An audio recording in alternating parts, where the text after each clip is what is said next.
আসসালামু আলাইকুম, শোনাচ্ছ আমি তোমাদের সাথে আকার এডুকেশন চ্যানেলে তোমাদের সকলকে স্বাগতম। তো আমি তোমাদের গত ভিডিওতে তোমাদের বিদ্রোহী কবিতার প্রথম পর্ব ব্যাখ্যা দিয়েছি। তো আজকে আমি চলে এসেছি তোমাদের বিদ্রোহী কবিতার পরবর্তী অংশের ব্যাখ্যা নিয়ে। চলো কথা না বাড়িয়ে শুরু করা যাক আজকের ক্লাস।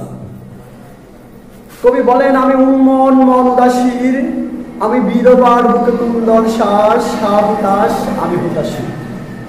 উন্মন মানে কি? আনমনা। অর্থাৎ কবি বলেন আমি উন্মন ব্যক্তি, যে উদাসীনতার যে একটা কারণ তিনি সেটা কি করেছেন? অনুভব করতে পেরেছেন। আমি বিধবার বুকে কুন্দন শ্বাস, কুন্দন মানে কি? কান্না। হা হুতাশ, আমি হুতাশী। হা হুতাশ মানে কি? হতাশ। হুতাশীর মানে কি? যে হা হুতাশ করে। অর্থাৎ কবি বলেন যে মহিলা স্বামী হারিয়েছে, স্বামী হারানোর যে কষ্ট, যে একটা হতাশা, যে একটা দুঃখ, সেটা কবি কি করতে পেরেছেন? উপলব্ধি করতে পেরেছেন। আমি বঞ্চিত ব্যথা পথবাসী চির গৃহহারা যত প্রতীকে। কবি বলেন যারা গৃহহারা হয়েছে আমি তাদের, আমি অবমানিত মরম বেদনা। অবমানিত মানে কি? অপমানিত। মরম মানে কি? মন। বিষ জ্বালা প্রিয় লাঞ্ছিত বুকে গতিপের। অর্থাৎ কি? লাঞ্ছিত মানে কি? অপমানিত। অর্থাৎ কবি বলেন গৃহহারা হয়েছেন যারা, যারা অপমানিত হয়েছেন, তাদের কষ্টকে কবি কি করেছেন? অনুভব করতে পেরেছেন। যখন ব্রিটিশরা এই দেশে এসেছিল তখন তারা কি করেছিল? ভারতীয় উপমহাদেশে মানুষদের উপর অন্যায় অত্যাচার করেছিল এবং তারা কি করেছিল? ওইখানে যে স্বামী, যে মহিলা তার স্বামীকে হারিয়েছে, তাদের অন্যায় অত্যাচারে স্বামী হারানোর যে একটা দুঃখ, একটা কষ্ট, সেটা কবি উপলব্ধি করতে পেরেছেন। এবং অনেকে কি করতে হয়েছিল? তাদের অত্যাচারের কারণে বাড়িঘর ছেড়ে গৃহহারা প্রতীকের মতো হয়ে গেছিল। কবি তাদের যে একটা আবার তাদেরকে অপমান করা হয়েছিল, লাঞ্ছিত করা হয়েছিল, সেটাই কবি কি করেছেন? উপলব্ধি করতে পেরেছেন। পরে কবি বলেছেন প্রিয় লাঞ্ছিত বুকে গতি করে। অর্থাৎ কবি আবার তাদের বুকে গতি পেরাতে চান, অর্থাৎ তাদের অধিকার, সেই অধিকারটা ফিরিয়ে দিতে চান। আমি উত্তর বায়ু মলয় অনিল উদাস পরবী হাওয়া। অর্থাৎ এখানে মলয় মানে কি? মলয় পর্বত। অনিল অর্থ হলো বায়ু। পরবী মানে কি? যে বাতাস কোনো দিকে যাবে তার কি ঠিক থাকে না। কবি বলেন আমি মলয় পর্বতের কি? বায়ু, পরবী হাওয়া।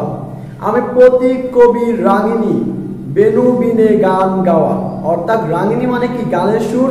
বেনুবিনা মানে কি? বাঁশি এবং কি সেতার। অর্থাৎ প্রতীক কবির বলতে এখানে কি বোঝানো হয়েছে? যেমন আগেকার দিনে কি করা হতো, যারা বাউল থাকতো একতারা নিয়ে তারা রাস্তায় রাস্তায় গান গাইতো, বাঁশি দিয়ে গান গাইতো, কবি তাদেরকে কি করেছিলেন? বুঝিয়েছেন। অর্থাৎ কবি বলেন আমি প্রতীক কবির গভীর রাগিনী বেনুবিনা গান গাওয়া। অর্থাৎ আমি প্রতীক কবির প্রতি যে কবির গভীর অনুরাগ, সেটা কবি কি করেছেন? প্রকাশ করেছেন। কবি আরো বলেন আমি আকুল নিদাক তিয়াসা, আমি রুদ্র রুদ্র রবি। নিদাক তিয়াসা মানে কি? নিদাক তিয়াসা হলো প্রচন্ড তৃষ্ণার্ত, আর রুদ্র মানে কি? রাঙান্বিত সূর্য। কবি বলেন আমি প্রচন্ড তৃষ্ণায়, প্রচন্ড সূর্যের তাপ। তারপরে কবি কি বলেন? বলেন আমি মরুনির ঝড়, আমি শ্যামলিয়া ছায়াছবি। অর্থাৎ কবি বলেন আমি মরুভূমির বুকে কি? ঝর্ণা। অর্থাৎ মরুভূমির বুকে কি? ঝর্ণা নাই। তিনি কি করতে চেয়েছেন? সকল অন্যায় অপশক্তিকে ধ্বংস করে সেই মরুভূমির বুকে কি? ঝর্ণা স্থাপন করতে চেয়েছেন। আমি শ্যামলিমা ছায়াছবি। অর্থাৎ তিনি কি? মরুভূমির বুকে প্রাণ জ্বালানো ঝর্ণা এবং কি সবুজ শ্যামল প্রকৃতি। কবি বুঝাতে চেয়েছেন তার মানে যে প্রচন্ড ভালোবাসা রয়েছে, সেখানে কি আবার বিদ্রোহ রয়েছে। কবি বলেন ঘুম ছুঁয়ো দিয়ে করি নিখিল বিশ্বে নিমঝুম, আমি বাঁশির তারে পাশুরি। পাশুরি মানে কি? ভুলে যাওয়া। কবি বলেন অর্পিয়াসের মতো মন মুগ্ধকর ভাসি বাজিয়ে ভালোবাসা দিয়ে, বলতেছে ভালোবাসা দিয়ে আমি শ্যামের হাতে বাঁশুরি। অর্থাৎ তিনি কি? শ্যামের হাতের বাঁশুরি। আমি রুশি উঠি যবে ছুটি মহাকাশ জাপিয়া। এখানে জাপিয়া মানে কি? পার হয়ে বা কি? অতিক্রম করে। অর্থাৎ তিনি বলেন কৃষ্ণের বাঁশি সুরে তিনি সবাইকে কি করেন? বিমোহিত করেন। আবার শত্রুর সামনে এসে তিনি রাঙান্বিত হন। যেন তিনি যখন রাঙান্বিত হন তখন কি করেন? বয়ে সপ্ত নরক হাবিয়া দুজক নিভে নিভে যায় কাঁপিয়া। হাবিয়া দুজক মানে কি? ইসলাম ধর্মের একটা কি? দুজকের নাম। অর্থাৎ তাকে দেখে ওই হাবিয়া দুজক কেঁপে কেঁপে কি? আগুন নিভে যায়। এটা কার মতে? এটা আমার মতে না, এটা হলো কি? কবির মতে। তিনি বলেন আমি বিদ্রোহী বাই নিখিল অখিল বেপিয়া। কবি বলেন এই বিশ্ব সমগ্র জুড়িয়া কি আমি বিদ্রোহী। কবি বলেন আমি পরশুরামের কঠোর কোটাল।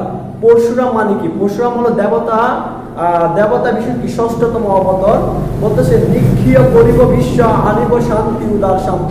অর্থাৎ এখানে নিক্ষীয় মানে কি, কৈত্যদের নিধন করা বা উদ্ধার করা। কবি বলেন দেবতা বিষ্ণুর মতো তিনি বিষ্ণু যেমন পিতৃ হত্যার প্রতিশোধ নেওয়ার জন্য অনেকে পৃথিবীতে অবতরণ করেছেন, প্রয়োজনে তিনি বারবার আবার পৃথিবীতে আগমন করে শত্রু কি করতে করে দিতে পারেন, কবর করে দিতে পারেন।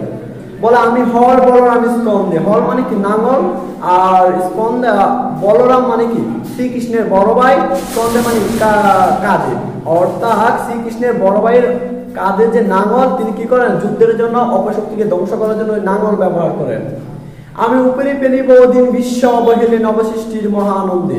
অর্থাৎ উপরে মানে কি উপরে পেলা, ওদিন মানে কি কারো নিয়ন্ত্রণে থাকা, নবসৃষ্টির মহানন্দে মানে কি নতুন পরিবেশের আনন্দে। কবি বলেন যত ভারতীয় উপমহাদেশে যত অন্যায় অত্যাচার ব্রিটিশরা করেছে, আমি সব কিছু কি করব, উপরে ফেলে দেব এবং কি নতুন একটা পরিবেশ, নতুন একটা পৃথিবী সৃষ্টি করব।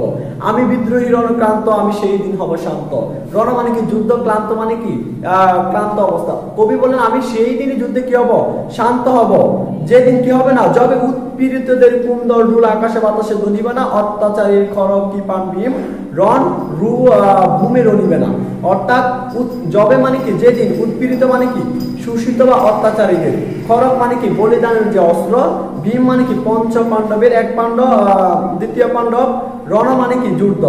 অর্থাৎ কবি বলেন আমি বিদ্রোহী, অর্থাৎ আমি বিদ্রোহী করতে করতে আজ ক্লান্ত, কিন্তু আমি শান্ত হয়ে যাইনি। যেদিন শোষিত মানুষের কান্না থেমে যাবে, ভীমের মতো শাসক অত্যাচার থেকে যেদিন মানুষ রক্ষা পাবে, আমি সেই দিন কি করব, আমার বিদ্রোহ কি করব, থামিয়ে দেব।